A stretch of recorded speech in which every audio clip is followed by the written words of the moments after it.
حضرت حسن بصری سے روایت ہے، وہ روایت کس سے کرتے ہیں؟ ابو بکر سے. اور ابو بکر کیا فرماتے ہیں کہ میں اللہ کے رسول کو دیکھ رہا ہوں، اللہ کے رسول منبر پر تشریف فرما. کبھی تو اللہ کے رسول حضرت حسن کی طرف دیکھتے ہیں اور کبھی اس طرف جو ہے آپ رخ کرتے ہیں. کبھی منبر، کبھی حضرت حسن کی طرف توجہ کرتے ہیں، کبھی لوگوں کی طرف توجہ کرتے ہیں. پھر اللہ کے رسول نے فرمایا ان ابنی ھذا سید، میرا یہ جو بیٹا ہے حضرت حسن یہ سردار ہے. ان ابنی ھذا سید، میرا یہ بیٹا کیا ہے؟ حضرت حسن رسول اللہ صلی اللہ علیہ وسلم کے نواسے ہیں. جس طرح نواسے کو بیٹا کہا جاتا ہے، اللہ کے رسول نے فرمایا ان ابنی ھذا سید، میرا یہ بیٹا کیا ہے؟ سردار ہے.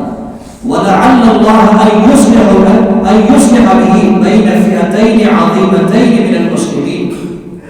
اللہ کے رسول نے فرمایا یہ بات بعید نہیں کہ ایک وقت ایسا کیا ہے کہ اللہ تعالیٰ میرے اس بیٹے کے ذریعے حضرت حسن کے ذریعے سے مسلمانوں کی دو عظیم جماعتوں کے درمیان صلح کر، مسلمانوں کی دو عظیم جماعتوں کے درمیان صلح کر.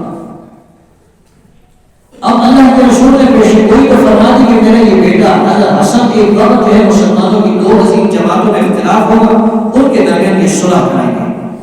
رجال کشی ایک کتاب ہے، یہ اہل تشیع کی کتاب ہے. رجال کشی ملا باقر مجلسی کی کتاب ہے رجال کشی.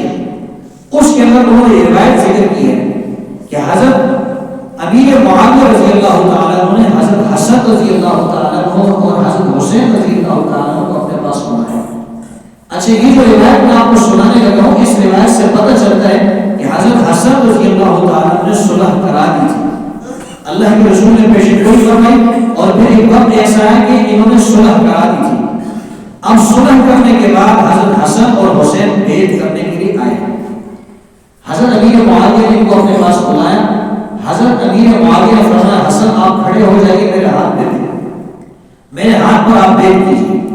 حضرت حسن کھڑے ہوتے ہیں، امیر معاویہ رضی اللہ تعالیٰ عنہ کے ہاتھ پر بیعت کرتے ہیں. پھر حضرت امیر معاویہ رضی اللہ تعالیٰ عنہ حضرت حسین سے کہتے ہیں، حضرت حسین رضی اللہ تعالیٰ عنہ کھڑے ہوتے ہیں، وہ بھی امیر معاویہ رضی اللہ تعالیٰ عنہ کے ہاتھ پر بیعت کرتے ہیں. وہاں ایک تیسرے شخص بھی ہے حضرت قیس ابن سعد، حضرت قیس ابن سعد. ان سے امیر معاویہ نے فرمایا کہ آپ بھی کھڑے ہو جائیے، میرے ہاتھ پر بیعت کر لیجیے. تو قیس ابن سعد جو ہے وہ حضرت حسین رضی اللہ تعالیٰ عنہ کی طرف کو دیکھنے لگے، یعنی اشاروں کے اندر یا اپنی نگاہوں ان کی آنکھوں میں ڈال کر ان سے پوچھنے لگے کہ مجھے بیعت کرنی چاہیے یا نہیں کرنی چاہیے. تو حضرت حسین نے جو جملہ ارشاد فرمایا ان کے اشارے کو سمجھ کر اس جملے کو ذرا سنیے گا. حضرت حسین رضی اللہ تعالیٰ نے فرمایا انہ امامی. حضرت حسین رضی اللہ تعالیٰ نے فرمایا کہ حضرت حسن جو ہے میرا بڑا بھائی ہے، یہ صرف میرا بڑا بھائی نہیں، میرا امام ہے.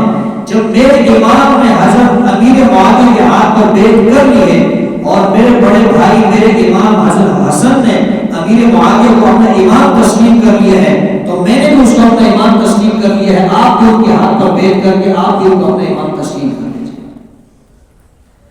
حضرت حسن نے کس کے ہاتھ پر بیعت کی؟ حضرت امیر معاویہ رضی اللہ تعالیٰ کے ہاتھ پر بیعت کی. حضرت حسین نے کس کے ہاتھ پر بیعت کی؟ حضرت امیر معاویہ رضی اللہ تعالیٰ کے ہاتھ پر بیعت کی. اور جب حضرت قیس ابن سعد کو تھوڑی سی ججب ہوئی تو حضرت حسین نے فرمایا کہ آپ بھی بیعت کر لیجیے.